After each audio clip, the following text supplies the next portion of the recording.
Tubandanya twumva mu isonga rya mbere ingene Pawulo atwigisha ku bijanye ngo n'inema y'Imana, ingabirane idasanzwe y'Imana, ngo tukaba twitwaye nko mu nzamvya zibumba.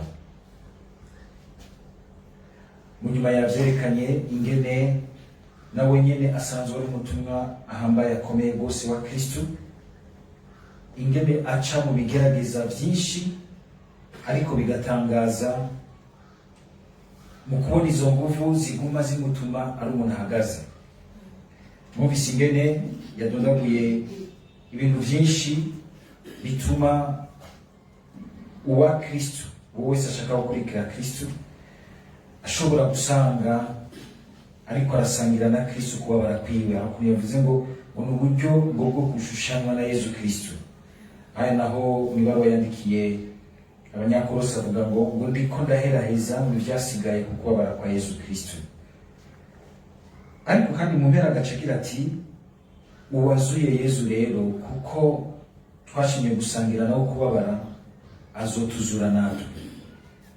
azotuzura natwe atwicarike iburyo bwa Data. Akagira ati mugabe ivyo byose birafise insiguro, birafise intumbero. Uretse ko ari ukwifatanya na Yesu, ari Yesu womenga arabandanya ubuzima bwiwe mu bamwemera, muri uko kubabara ko bamwemera, ariko kandi no kubabara kuvyara ubuzima. Mwumvise ingene agira ati bwe ibyo tubigira byose ni mwebwe tubigira kugira ngo ingabirano zisesekare, ngo nimwagwira umutima wo gukenguruka no kwinaza Imana uzobureme.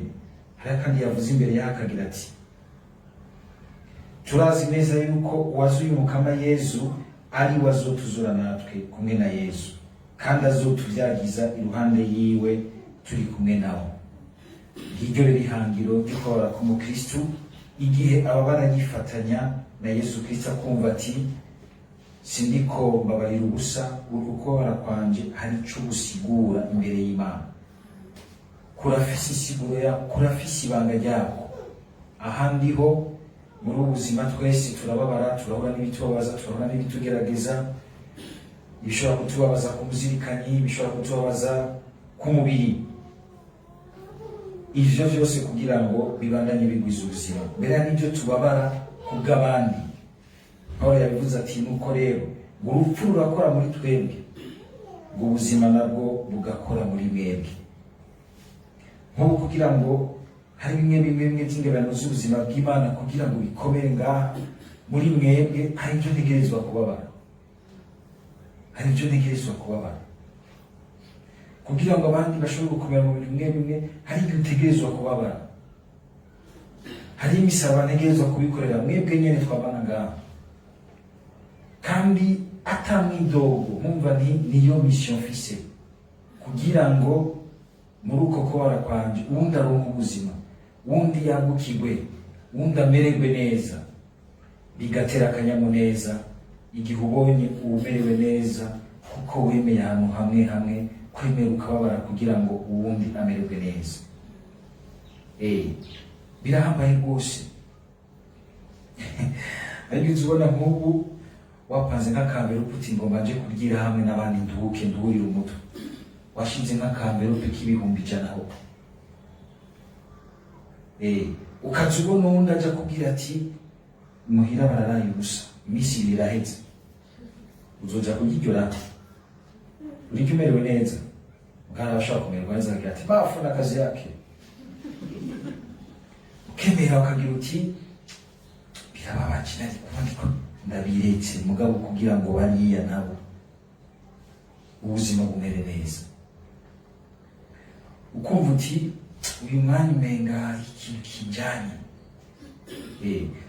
ako n'akaro gasanzwe bishobora kuza mu bundi buryo. Kumva uti ibi bintu ndavyemeye ndabirinze kugira ngo uwundi atere intambwe, bimwunganire mu buzima, yumve ko Imana rukundo iri hafi yiwe. Ibintu bene ivyo nutabigwiza mu buzima, hazogera gupfa wibaze ico ubuzima bwawe bwamaze, wibaze ico ubuzima bwawe bwoteramira ko kikuryohera, ubibure. Umva umenga uhejeje utumva ico wabereyeho. utumva icyo wabereyeho. Ukwabara kwacu rero tukagerageza tukakwakira muri Yesu Kristo kugira ngo twumve ibanga ryako, atari ukwemera gusa kwabara kubabara, ariko ko tugira tuti muri aya magara make yacu, muri izi zanja zibumba dutwaye, harimo ikindi kintu umukama ashaka kurangura cyiza,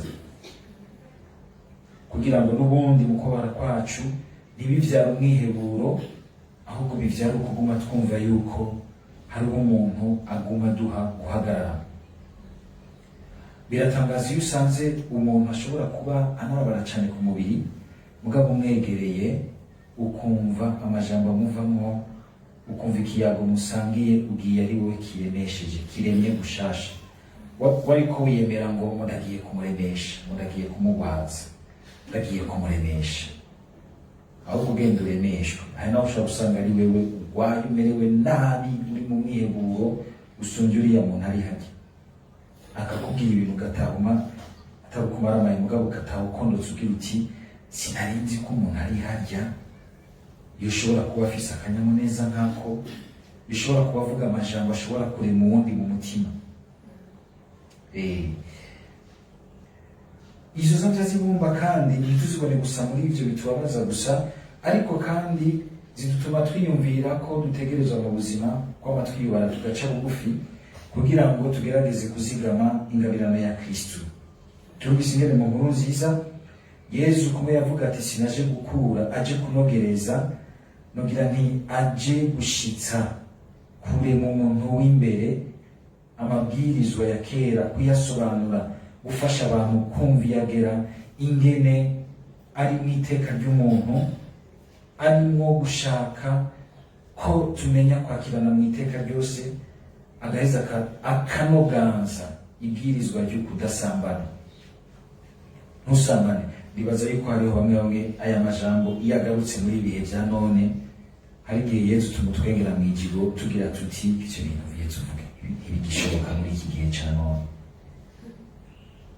Muri iyi monde twita uyu munsi hyper sexualisé, aho uciye hose ni ibintu by'isex, ukwambara nukuba sexy. Sinzi umuntu yigeze no kubona umupatiri yambaye ijya kanzu yera, ijya bita sutani, ngo mwambaye gutyo ngo muraba très sexy. Suko patiri yambaye ikintu kiri sexy, mugabo ninge naraba ngo niwihweza. Burya rero si ibintu bigarukiye inyuma. Benshi rero ugasanga turiko turanigana n'ibintu bigarukiye inyuma, uko yambaye, nimba yambaye kugira ngo akwege amaso yawe, yahinduka inzu yarabishikura. Erega niko kunogo buri gishuka rikura. Hari undi agenda kuraba ukabona yaheze yacitse ikiwerewere, agaca atangura nogira ni kuravuta, agaba ibyo atagira, yemera ibyo adafise. Ariko no kuvuga yuko harimo uruhara uraba n'urabwa. Ariko ugomba kwikingira neza, ikingire wowe ubwa mbere mu mutima wawe. Ikingire umutima wawe. Barabona n'ababitwara mu matelefone yabo, rimwe rimwe bikabiyaka bigakorokera mu magurupe, ngo murantunga ngo nibiciye ngo sinigene vyaje, ngo zingene vyaje kandi babitse mu telefone yawe. Genda muri galeri, ivyo barungikayo ubikureyo.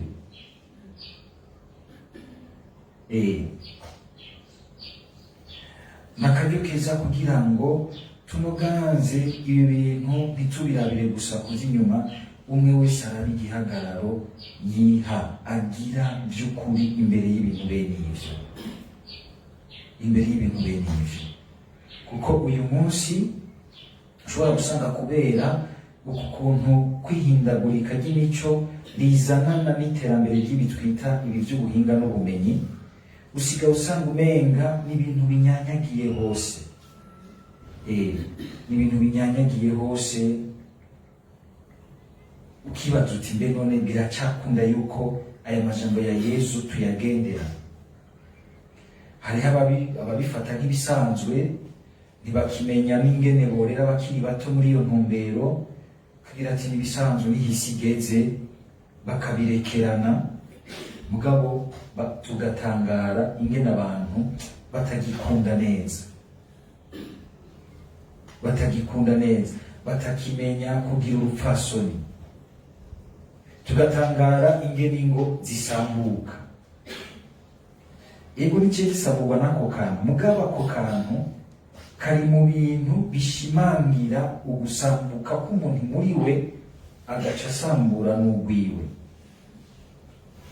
Aha hose iri jambo rya Yesu rikaza, sinzi ejo bundi aho nasomye kuri page Facebook umuntu yanditse ku ijambo rikomeye ritera ikibazo abantu, arandika agira ati iyo umugabo arenze ibigo umugore we akamufata cyangwa n'abandi bose akamufata, baragerageza gupfukafuka bati bigezaho birazwi, nta kundi, nta mpfizi yimigwa. So agataha mbere agatangura gukayira umugore kubera iki wasanze hajya ndihakubwiye ibiki n'ibiki kugira ngo zibye. Ariko ari umugore bishikiye ntahita no muhira gutora utwiwe, asanga badutaye hanze, uri kimenabanga, uri kivagundu, tuvireho. None ngaho nta karengane karimo, niho ubonera ivyumviro by'abantu, ukabona abagabo bose ko bariko baravuga bashigikira yuko umugabo umenga nta kibazo. Uyu munsi rero abantu benshi bariko barigisha yuko nta mugabo ashobora kubumbwa n'umuntu umwe, wa mugore we niba wabona umugabo agucamo byakire bitahure nuko bimeze. Aho Yesu hano yatubwira ati ngo wigisha abandi kurengaho, wakabonye nakabirenga kakigisha abandi kugira gutyo azokwigwa nyuma mu bwami bw'ijuru. Ukaba waragiye guparataja publication nk'iyo, witondetse inyuma mu bwami bw'ijuru.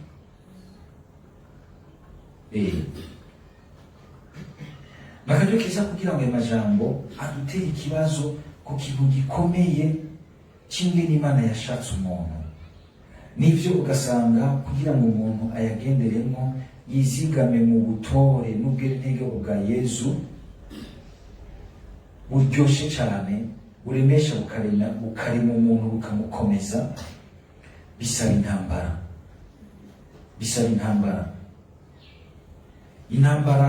idasanzwe. Mbere intambara no mu bigo by'abihayimana no mu bapati n'ababikira, namwe ubona umenga bari kuri saa sita ibura 10 canke irenga 10, mukibaza ngo niko batekanijwe n'ububasha bw'Imana, ariko n'ingabirano baronka y'intambara bagwana ku ruhande rwabo, kandi babagwanira namwe. Babagwanira namwe. Nakaryo kiza kugira ngo twese twumve yuko mwibatisimu hari ubwiza n'ubutore dutegerezwa kugwana ngo tuzigame mu mwidegerezo wacu, mu mubiri wacu, mu gushaka kwacu. Ivyo rero bigaca biza bifatira no kukungene tumenya guserura mu buryo buboneka ingene duhagarara mu buzima bene ubwo.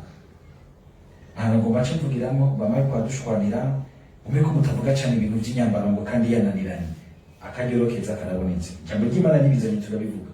Bwaba bashaka yuko umenya inyigisho yo kwamara ukora bimwe n'abantu bambaye umwanya wose ukora tukagura abantu bambaye nabi. Mugabo uyu munsi ijambo ry'Imana ribivuze, reka tubigaruke ko rero biraduhaye akaryo, iraducira inzira. Yesu akagira ati niwihweza, burya umuntu yambara kubw'abandi kuko abandi bamwihweza.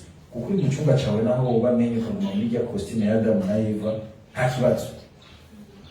Mugabo ugiye hanze kubera uwundi utegerezwa kwambara, hari uzumva mu cyimbo ntambara ngo ukine nshaka, oya si ugushaka kwawe gusa, urategerezwa kwambara kugira ngo ntutere ingorane mugenzi wawe. Uko kubaho, uko kuntu turiko turinjira mu mico n'imigenzo y'ukugomba kubaho uri egoiste, ibintu byose ni jewe, ni je, ntuzigukonjiga muri nu, wamari je, mugabo uwo gusiga wenyine muri ubu buzima ntiwobaho.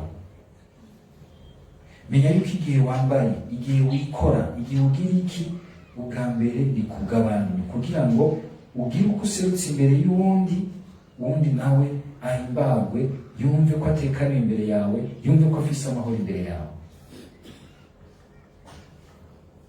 Mwibuke vya bindi vyose vy'abantu usanga bambara, kibaza uti none ubwo ngaha yashizemwo urukundo afitiye Yezu.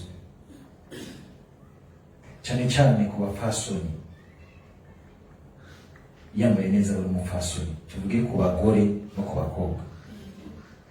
Ku mupfasoni niwe yambaye neza, azigama ubupfasoni. Ukabona abantu mbere niko ingoro y'Imana hari igihe imeze nka rwa rusenga Yezu avuga ruyora vyose, mugabo hanzuza igihe cyo kurobanura. Mugabo imbere y'uko uzorobanurwa, nk'uwagiye aratsitaza yonona abandi mu mitima no mu mizirikani yabo, indashani wirobanure hakiri kare, urobanure ibitameze neza, ubishire ku ruhande rwavyo, ibimeze neza ubizigame, kugira ngo nawe uzurobanurwe mu bazozigama hafi y'Imana, nk'abamenye kureka ingingo y'Imana ikabafasha kurobanura ibiroranye n'ibitaroranye imbere y'Imana. N'abahungu nyene bariyo, hariho inyambara abahungu biharaje, ukabona yambaye ipantaro ukamenga afise icebe hariya munsi nk'inka ya jersey ikabona amata menshi. Urupantaro rugomba gukoroka akagwambarira ngaha munsi y'igisusu. Kibazo cy'uyu muntu n'ibiki? Ngo niryo terambere? Ntawasi iterambere, mugabo umuntu akagiyumvira mu kintu kiroranye c'urupfasoni dutegerezwa kuzigama imbere y'Imana. Shaza uberwe, mugabo ntiwibagire yuko utegerezwa kuzigama urupfasoni, ubwiza n'ubwerenerwa bwa Yesu. Abantu muze mu mamariage ngo bashaka impuzu za mariage, usanga agatuza kose k'umugore kari hanze, kandi umugabo bakagenda anezerewe, yongera mariage ngira ngo iwanje nari kumupfuka nka Bikira Mariya.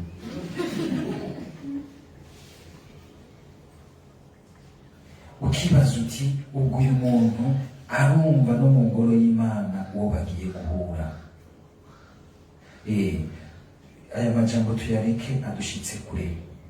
Yesu murumva yuko ntagarukira ku busambanyi bw'abariko barabikora, mugabo ahera hariya ubusambanyi bwiyubaka mu bwenge, mu mutima, mu kuraba kwacu, mu gukabakaba kwacu. Haza ngo twagarukiye ku makarese, ngo nta kibi kirimo.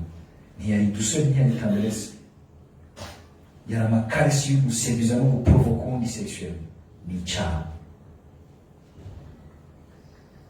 Pati murakavya, rekera abantu utuntu tumwe tumwe, yari itirange gusa. Ubwo rurimi rw'abanendera ruguhaye, nibwo wakira ko Yezu, nibwo nakira ko Yezu, nibwo ninaharisha Imana. N'ibindi byinshi, ibindi byinshi.